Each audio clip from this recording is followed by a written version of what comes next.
E aí, galera, mais uma temporada do Papo no Tucupi. Estamos aqui direto de Belém do Pará. A primeira temporada foi em Manaus. A Dina foi pra lá e agora eu vim pra cá. A gente vai fazer essa troca sempre. E a gente vai conversar hoje com o professor Michel Pinho, que é um historiador aqui de Belém, que eu já estava ouvindo o podcast dele aí esses dias e adorei o conteúdo. Parabéns pelo seu trabalho, parabéns por tudo que você faz. Eu acho que resgatar essa história nossa, né, é muito importante. E o episódio de hoje a gente vai falar da nossa história que não foi contada. Por que a nossa história não nos foi contada? E a gente começa falando de Amazônia, né? Isso tudo aqui que a gente vive, que a gente quer contar aqui para vocês é a nossa Amazônia. E a história da Amazônia é um processo fragmentado, até os dias de hoje, contada muitas vezes com a visão do colonizador, e ainda vista por grande parte do Brasil como um lugar desconhecido. A região não é apenas uma geografia, e a sua história é muito mais que um viveiro de criaturas exóticas de um futuro incerto. E aí, quando a gente pega para buscar literaturas, né, elas acabam sendo muito dispersas, o que dificulta a compreensão de uma introdução geral sobre a história da Amazônia, ocorrendo uma enorme lacuna no processo histórico. E para nos ajudar, hoje o professor, apaixonado por Belém, vai nos contar e mostrar como é que a gente pode amar mais a nossa história, porque afinal de contas, a gente só ama o que a gente conhece. Seja muito bem-vindo, professor Michel Pinho. Obrigado. Eu já queria dizer aos dois meus colegas entrevistadores aqui que é um prazer fazer essa conexão tão importante entre Belém e Manaus, entre Pará e Amazonas, né? Porque eu acho que a gente não é nem primo, nós somos irmãos mesmo, né? Irmãos na sua formação mais longeva, seja ela a história dos povos originários, Tupinambás, dos caribenhos que habitavam essa região como um todo, até mais recente na formação de dominação que nós vivemos ali nos anos 50, nos anos 60, que infelizmente criou situações que elas não são verdadeiras, né? Essas rivalidades supostas entre Belém e Manaus, entre Manaus e Belém, elas são uma invenção cujo objetivo é muito mais nos dividir do que nos aproximar. Por isso eu queria saudar e dar os parabéns por essa iniciativa. E a ideia desse podcast é exatamente essa, é a união. E eu estou muito feliz com esse trabalho que a gente está fazendo. Estou aprendendo muito sobre Belém, sobre o Pará, coisas que eu já tinha curiosidade e que, às vezes, na época que eu era mais jovem, essa rivalidade não deixava ir atrás de informação, sabe? E acho que esse processo que a gente está vivendo está sendo bem interessante. Nós tivemos a audácia de, inclusive, acabar com essa rivalidade, porque os estados são continentais, né? Então, a distância não é só geográfica, que a gente possa aproximar e nos conhecer melhor. E aí, professor, como é que a gente pode começar um processo de ressignificar a nossa história, de conhecermos realmente? Ir atrás de livro, a gente acaba procurando em livrarias online, tem pouquíssimos exemplares. Como fazer esse resgate? Eu acho que tem vários caminhos, eu acho que é bem importante. Eu faria uma pequena observação, que a gente não está resgatando. Quando a gente resgata, a gente vai lá e pega alguma coisa do passado e traz para cá. Não usaria esse termo resgate, Sim. né? Eu diria que nós estamos falando o que você muito bem falou, que é uma ressignificação, né? A gente está olhando para o nosso passado e quer olhar ele de uma maneira diferente. Eu acho que o primeiro caminho você já deu também, que é o caminho de você olhar e entender, né? Como é que você vai entender? Lá no ensino básico, né, nós ainda, infelizmente, fora do ar a gente estava comentando isso, as pessoas têm uma noção de uma visão do colonizador, do que importa é só o que vem de fora, a tradição do século XVIII em relação a Belém muito forte, com a chegada, né, das ordens religiosas das igrejas monumentais, e do século XIX, que atinge as duas cidades, Belém e Manaus, em relação ao período da Belle Époque e o desenvolvimento da borracha, né?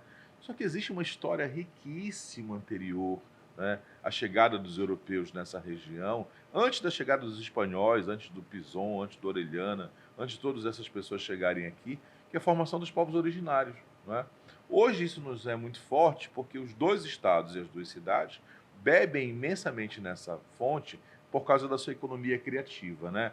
O açaí, o tucupi, né, o cupuaçu, o bacuri, todas essas coisas são muito, muito caras para a gente, muito importantes, porque isso gera uma economia muito forte. Belém, por exemplo, está entre as 20 cidades brasileiras da economia criativa ligado à culinária, à gastronomia.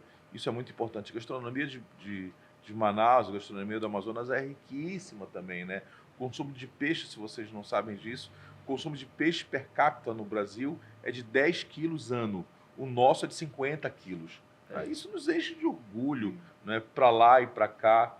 Por que isso? Porque a gente precisa olhar para o passado e ter orgulho de quem nos formou, né? E nessa formação que está no meu rosto, esses olhos puxados, esse tom de pele, é claramente uma tradição de origem dos povos originários que estão aqui, né? Esse é o primeiro caminho, né? O segundo caminho é olhar para a nossa capacidade intelectiva, é saber mais, buscar. A quantidade de livros editados ela é pequena, mas você tem um caminho muito importante hoje, que é o podcast, né? Que é o podcast de vocês, que é o podcast de áudio, que são as páginas de internet, que são as páginas das redes sociais, que são as formações que nós temos das páginas da UFAM e da UFPA em relação aos artigos publicados, que podem ser lidos gratuitamente por qualquer pessoa, né? A internet possibilitou uma expansão desse conhecimento, não é à toa que a gente está aqui. E quem quiser, gente, conhecer mais, além dessas duas maneiras que o professor falou, vão lá no podcast dele, Histórias de Belém, que ele conta de uma forma brilhante e eu achei até muito didática, sabe? Tu vai ouvindo, tu vai imaginando como é que eram os bairros antigamente, como é que eram as pessoas que viviam aqui em Belém antigamente. Eu tava ouvindo essa semana e caramba, me sentia em casa, porque é tudo tão parecido, né? Tudo tão igual, na verdade, que eu falei, caramba, parece que eu já morei em Belém, assim. Eu tava ouvindo um episódio que falava de alguns bairros que tem as tradições das cirandas, dos bois, e eu falei, lá em Manaus tem tudo isso, assim, sempre teve. Então, eu acho que é isso que é interessante e a tua surpresa me deixa emocionado, né? Porque, na verdade, a gente não está falando de Belém, a gente está falando da Amazônia, né? O conceito é maior do que esse, porque também tem boi lá em Macapá, porque também tem as tradições no Acre, porque você também tem essas tradições em outras regiões, Parintins, por exemplo, né? Isso é tão interessante, essa circularidade cultural, porque a gente tem mais de 20 grupos de toadas em Belém do Pará. Exatamente isso que você está vendo, meu amigo. Existem 20 grupos de toadas que vêm com essa influência de Parintins para Belém. Só que quando chega aqui, o que nós fazemos? Nós ressignificamos. Colocamos uma pitada do brega, colocamos elas mais coreografadas. Uma guitarrada. Coloca uma guitarrada, mas não deixa de ser toada. Sim. Quer dizer, em vez de ser um espaço de conflito, é um espaço de irmandade. E, professor, a gente está sempre no nosso conteúdo, nas redes sociais, a gente busca muito procurar saber, e a narrativa cabocla indígena é muito de sabedoria popular. E nós temos, assim, muita ligação com a nossa cultura, né, ancestralidade. Conta pra gente, assim, algo que você acha muito típico, né, que a gente faz e narra muito esse processo de formação. Eu vou te contar o inverso, então. Tá. Eu vou começar do final para o início, né? No início do século XX, aqui em Belém, nós temos a criação da Faculdade de Medicina, né? Fica aqui pertinho. E essa Faculdade de Medicina criada, ela congregava o que existia de mais europeu na sociedade paraense. Então, você imagina que você é um barão da borracha, imagina que você é um comendador, como o comendador Antônio José de Pinho, imagina que você é da família Sherman, que você é da família Bittencourt. São pessoas muito ricas, né? E esses meninos vão estudar na Europa e na volta fazem medicina. Então, a gente está falando da elite, da elite, da elite. Quando essa formação foi feita aqui, da Faculdade de Medicina, baixou-se uma legislação. Isso é muito interessante. Qual era a legislação? Né? Que é a legislação contra os pajés, né? Então, contra os pajés. Os pajés que existiam em Belém do Pará, eles passaram a ser criminalizados e o ato da pajelança passou a ser visto como crime. Por que eu estou te falando disso? Porque é justamente nessa pajelança que existem as práticas de cura na sua cidade, na minha cidade. E quem está assistindo a gente na Amazônia pode perceber que nós praticamos até hoje. Exemplo, a criança nasce, está recém-nascida, ela é super feliz, super tranquila, sorridente, e aí vem aquela vizinha. O quebranto, né? Ela vem aquela vizinha e a vizinha vai pegar aquela criança e ela fica mole, né? Não tem mais energia de viver, tá? Então a menina está com o quê? Com quebranto. O que é preciso fazer com que essa menina ou esse menino saiam da sua doença espiritual? Chamem uma benzedeira para quebrar esse feitiço. Gente, Isso só é possível numa sociedade onde essas relações que você está falando, né, dos nossos caboclos, dos nossos homens ribeiros, das nossas mulheres ribeirinhas, elas existem, porque existe uma conexão muito forte entre essa cultura hoje urbana e a cultura da ancestralidade, que está presente das mais diversas maneiras, não é? Vou ficar aqui o podcast todo falando, vou te dar um outro exemplo da nossa ancestralidade, tá? Vocês já entraram na floresta alguma vez? Os mais velhos, se estiverem assistindo. Antes de nós entrarmos na floresta, o que a gente precisa fazer? Licença. Pedir licença. Não é? Então, isso é uma característica Não pega uma peia, que né? confirmam que, se você me permitir, digo isso com muito orgulho. Tenho um tio, Teia, né? Meu tio tem quase 70 anos hoje, mas na infância dele, lá no Rio Pracuúba Grande, no meio do Marajó, ele acorda, tem um sonho, né? E sonha que debaixo de uma samaúma tinha um pote de ouro. Então ele acorda de noite e vai atrás desse pote. Quando ele chega perto dessa samaúma, vem um grupo de coati e passa a bater no meu tio, a morder, a arranhar, e ele sai correndo, né? Sai correndo de volta, sai correndo, cai na rede e cai com muita febre, né? O que aconteceu? Ele entrou na floresta sem pedir licença, né? E essa história é dita como verídica na minha família. Sim.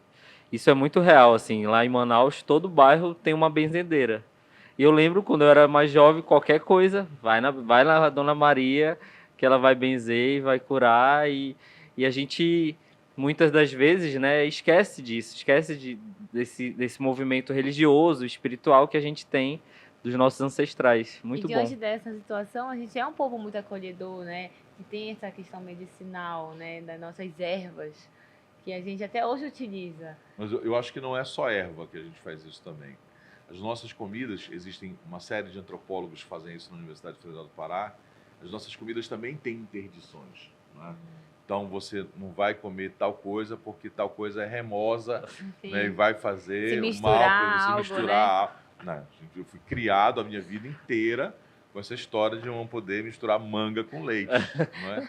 A minha vida inteira, só fico comer manga com leite adulto e mesmo assim com receio do que podia acontecer, entendeu?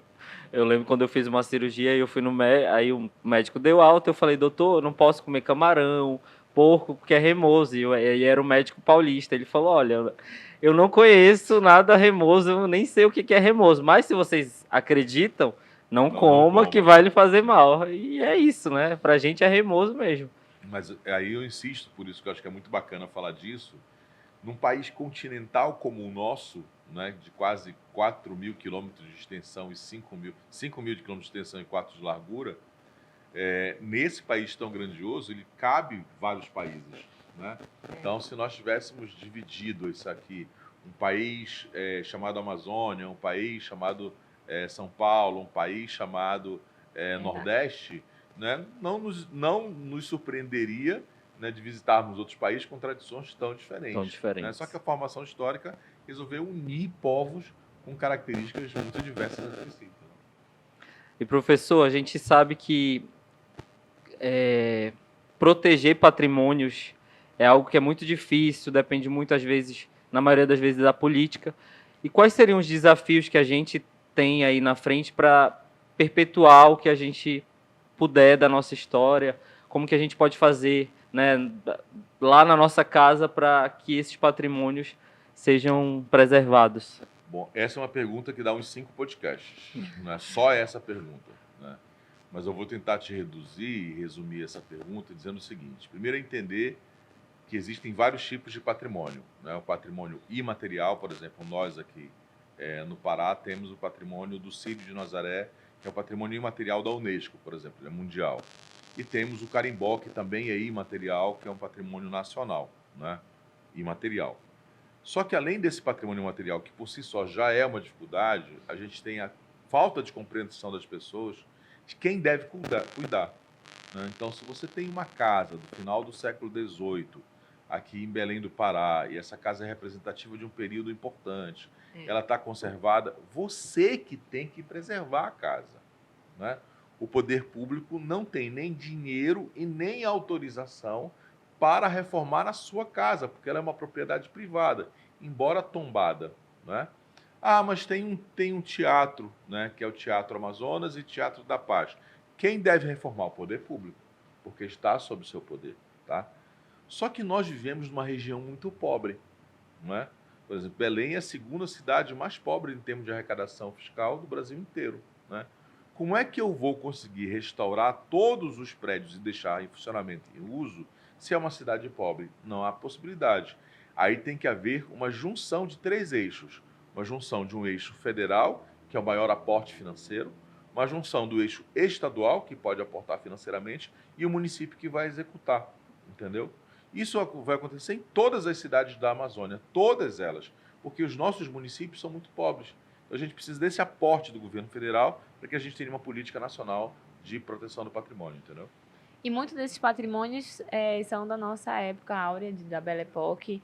Inclusive, Belém tem patrimônios assim muito curiosos, como o Chalés de Ferro, que só tem aqui na nossa cidade, do Brasil inteiro. E esses patrimônios são de preservação do município também? Boa pergunta, excelente pergunta.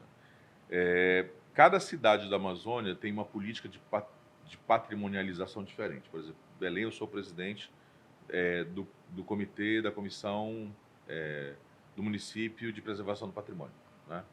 E aqui a gente tem uma dificuldade muito grande com recursos, muito, muito, muito grande, tá?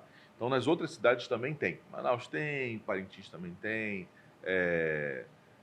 o Acre, o Roraima, Rondônia. Só que o que você vai escolher de patrimônio é uma escolha que está ligada intimamente com a identidade da população, entendeu? Por isso que eu Tem uma interpretação por aí, isso, né? por que eu te falei isso? É uma interpretação social mesmo, Social. né? Por que eu te falei isso? Porque nós, aqui em Belém e em Manaus, nós olhamos muito para a sociedade da borracha.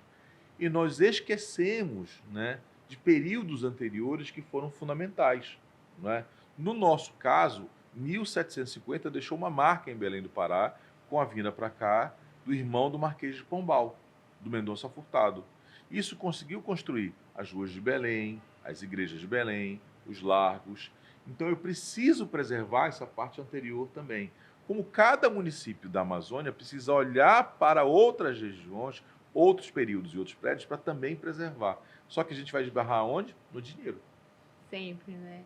A questão do descaso não é só né? A Não. distância geográfica, Não. né? E diante disso, professor, você de forma muito apaixonada, né? Fazer aqueles passeios pela rua da cidade, que eu, inclusive, sempre quero ir, dar super lotados. É uma iniciativa tão bonita que eu acho que é isso, sabe? O amor realmente de você, que conhece tanto, passar para nós. Vou te contar uma coisa que eu nunca contei, vou contar a primeira vez aqui. Eu nunca tive a pretensão dos passeios chegarem onde eles chegaram, né? Hoje eles chegam a casa de 650 pessoas de uma vez só nas Sim, ruas. Nossa, Né? é muito isso bonito. é incrível. É um arrastão do professor, poderia ser dito. Tanto que eu usava um megafone, né? E hoje eu não posso mais usar um megafone porque não dá para ouvir. Eu alugo uma bike som e eu vou na bike som com uma escadinha e falo para todo mundo. Que legal. Né? Parabéns. Não precisa. Eu comecei esses passeios lá no Cemitério da Soledade, dentro do cemitério. Eu estava falando para uma turma que ia fazer vestibular em São Paulo e eu queria falar para eles sobre o significado da morte no século XIX, né? E aí eu combinei com a direção da escola, né? E a direção da escola permitiu que eu levasse os meninos para um cemitério. E aí criou uma comoção, né? Como a gente vai para o cemitério? Vamos ter aula no cemitério. E foram assim uns 20... E na Europa é super comum, Exatamente, né? Você ir para o cemitério. 20 a 25 pessoas. Começou com 20, 25 pessoas. E aí eu já fiz tanto passeio bacana, eu já fiz passeio de noite, já fiz passeio chovendo, já fiz passeio de tudo quanto é jeito. E eu queria já colocar um anúncio aqui para dizer que um domingo anterior do Círio, a gente vai fazer a segunda caminhada do Círio, que é explicar como era o Círio no século XIX. Em loco, né? Vamos explicar que tem que andar, né? Tem disposição. A gente vai entender como é que era o Círio no século XIX e entender como é que foi a construção da Basílica de Nazaré até ela chegar como ela é hoje. Cara, é muito legal. Vai ser muito legal. Que legal. Esse eu não vou perder. Vai ser que dia? Dia 2, eu acho? Vai ser uma semana antes do Círio. O final de semana antes, né? Do domingo anterior. Domingo, galera. E, professor, diante desse movimento, né? Eu costumo falar que nós somos andorinhas apaixonadas. Como é que a gente pode fazer essa questão do paraense mesmo viver melhor a cidade? Muitas das vezes eu coloco enquete no meu Instagram e a maioria nunca nem foi ainda para o Cumbu, sabe? E aí isso me entristece. Vai várias vezes para Fortaleza, por exemplo. E aí uma preocupação que eu, sim, me preocupa no sentido de visitar museus, de se conhecer, porque a gente se empodera da nossa história, né? Nesse sentido. Olha, eu vou te dar uma resposta torta, se tu me permitires. Né? Pode. Vou te dar uma resposta Não tem torta. jeito. Eu acho que não é o paraense. Não. Não é o manauara, não é o carioca. É a pessoa, né? Isso é um desprendimento da pessoa mesmo, né? Isso é um perfil, né, psicológico, pessoal, histórico, que aquela família está predisposta a viver a cidade e a viver em comunidade.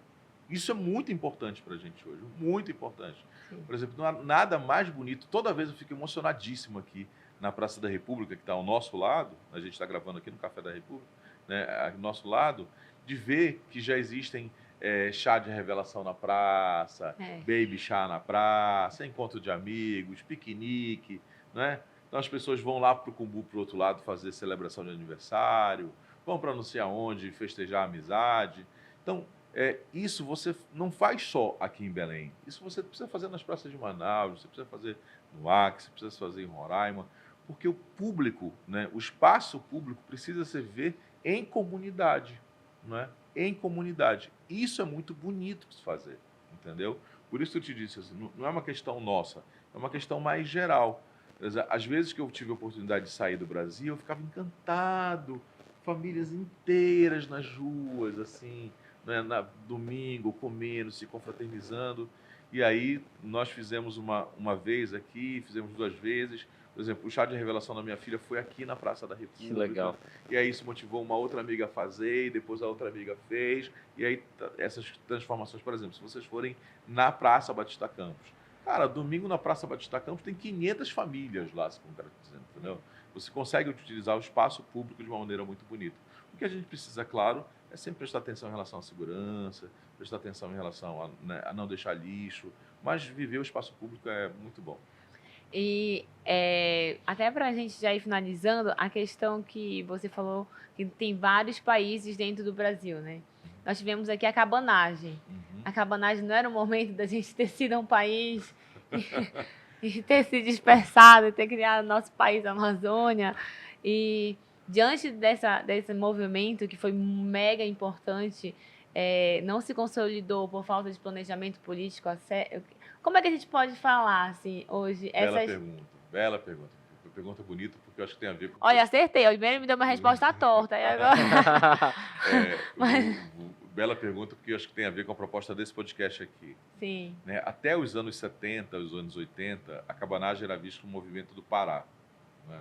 E da Amazônia. Hoje ela é vista como movimento da Amazônia. Né? Com certeza. Porque a cabanagem ela se espalha para onde? Para o Acre, né? Para o Amazonas inteiro, chega até as fronteiras espanholas. E ele é um momento de contestação. Né? Sim. Eu não tenho o exercício de futurologia, de dizer assim, olha, se a cabanagem tivesse feito, a gente tinha rompido com os brasileiros e tinha feito na Amazônia. Eu fico pensando, era a nossa chance, professor. Por ofício, não posso dizer isso. Mas claro, eu posso, deixa registrado. Você pode, né? Eu queria que tivesse acontecido. Mas eu não posso dizer isso. Mas eu posso te dizer que eu acho que mais do que nunca, a gente está na crista da onda. Né? Nós somos o momento, né? O momento é nosso. Né? No Rock in Rio, né? Na Europa, nos Estados Unidos, na Ásia. E não é só a discussão como era nos anos 80 e 90, como eu pude presenciar, que era a discussão sobre a Amazônia em relação à sua biodiversidade. Não é só isso. Não. Hoje a gente está falando do homem, da cultura, da produção cultural, da produção musical, da produção teatral, fotográfica, das mais diversas aspectos. Um exemplo disso é que a gente tem o Rock in Rio com uma parte específica só para a Amazônia, entendeu? Sim. Eu acho isso o máximo. Né? Por quê? porque isso nos valoriza, nos faz com que nos meios de comunicação, né, da mass media, da grande mídia, nos reconheçam e nos deem voz, porque as outras vozes estão ecoando. Você tem uma quantidade gigante de seguidores, você tem uma quantidade gigante de seguidores, né? Então, essas vozes individuais colocadas de forma coletiva nos reforçam politicamente numa cena muito importante. E eu sempre fico conversando com o Vitor, se nós, eu sei que você não gosta de prever o futuro, mas só para a gente fantasiar um pouco aqui, se a gente tivesse uma série que o nosso país não fosse sido invadido e nós fôssemos hoje povos indígenas, realmente, como é que... Poderia dar tipo, uma pincelada dessa sociedade? Como seríamos? Sem comprometer, né? Assim, uma ficção. resposta aí. Vamos procurar uma ficção, assim, porque hoje tem muitas séries, né? Tá, eu vou te dar uma resposta real, né? Nós tínhamos, até o século XIII, XIV, uma formação histórica chamada de cacicados, né? E esses cacicados eram grandes organizações sociais, grandes organizações sociais, nessa foz do Amazonas aqui, com a presença de agrupamentos de 6, 7, 8, 9 mil pessoas, né?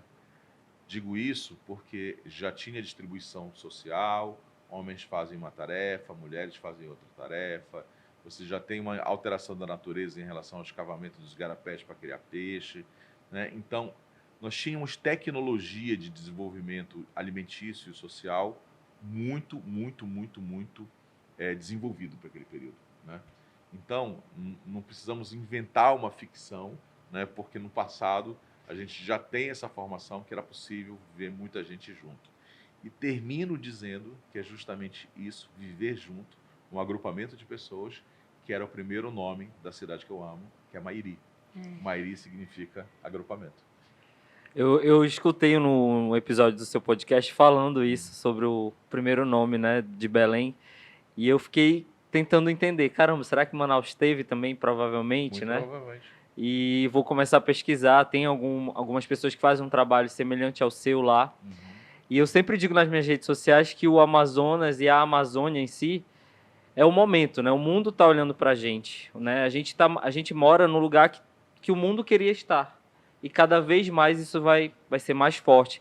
Não só pela biodiversidade, não só, né, pela floresta, mas, como o senhor bem disse, por tudo, pela cultura, por tudo que a gente faz aqui. Isso é muito bonito de ver. E parabéns pelo seu trabalho, por ajudar a fortalecer isso. Eu acho que isso é muito forte. Já quero lhe convidar para uma temporada que a gente vai gravar em novembro, em Alter do Chão. Opa! Porque a gente precisa conversar muito mais, que o senhor, com todo respeito, tem muito a nos ensinar, e eu estou muito feliz assim, desse bate-papo. O que eu acho que o mundo inteiro nos vê por satélite uma grande floresta, né? E dentro dessa grande floresta não tem os povos que mantêm essa floresta. E que nós que estamos aqui dentro dessa floresta possamos, né, nos resgatar realmente dessa potência que nós temos aqui, por ser tá na Amazônia, a maior floresta do mundo, o maior rio do planeta, e aí como mensagem final, assim, sem ser o professor, sem ser o secretário... Mas pode ser o apaixonado. Mas pode ser o apaixonado Michel Pinho. O que você realmente poderia nos dar de conselho, assim, como um paraense apaixonado? Olha, eu acho que o melhor que eu posso falar, né, sem ser o que eu sou, não é viver. Eu acho que é o melhor caminho, entendeu? O melhor caminho. De todos os caminhos, o melhor caminho é viver.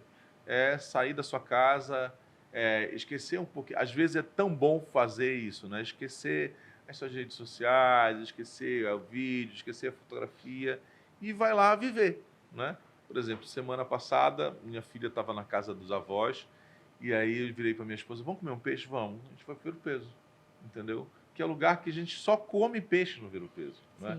Até com os peixes do restaurante, mas os peixes dos restaurantes, eles são intermediados por outros elementos culturais. O peixe do Ver o Peso é o cara fritando peixe, colocando macarrão, arroz, feijão, farinha e pimenta. Acabou. Então, é isso que é viver. É sair da sua casa, pega uma chuva, pegar um vento, sentar no banco da praça, observar um monumento, escutar uma música, né? Porque isso vai gerar uma coisa que é muito importante, eu sou apaixonado, que além da história, vai gerar memória, né? E essa memória, meu amigo, não tem a ver com dinheiro, com rede social, ela tem a ver com você. Aula, gente. Arrasou. Muito obrigada, professor. Nós somos muito gratos de ter conseguido 1 hora na sua agenda. Sabemos da sua vida corrida. E pra gente foi muito enriquecedor. E que a gente possa, né, tá crescendo. Ouçam um podcast do professor. É viciante. Quando você vê, você ouviu. É muito gostoso. Parabéns. Obrigado. E que a gente possa ter outros encontros. Obrigado, eu que agradeço. Muito. E a trilha do podcast dele é muito boa, gente. Quem é da Amazônia vai se identificar ali. Você fica ouvindo com uma calmaria e tentando imaginar aquelas histórias que estão sendo contadas. A gente vai deixar as redes sociais do professor aqui também para quem quiser seguir. E é isso. Até a próxima. Até o próximo episódio, que também foi gravado aqui em Belém. Tá muito legal e vocês vão adorar. E a gente se vê em novembro, hein? Alter do Chão. Olha, eu vou colocar na minha agenda. Por favor. Simbora. Tá bom, gente. Um abraço. Um abraço.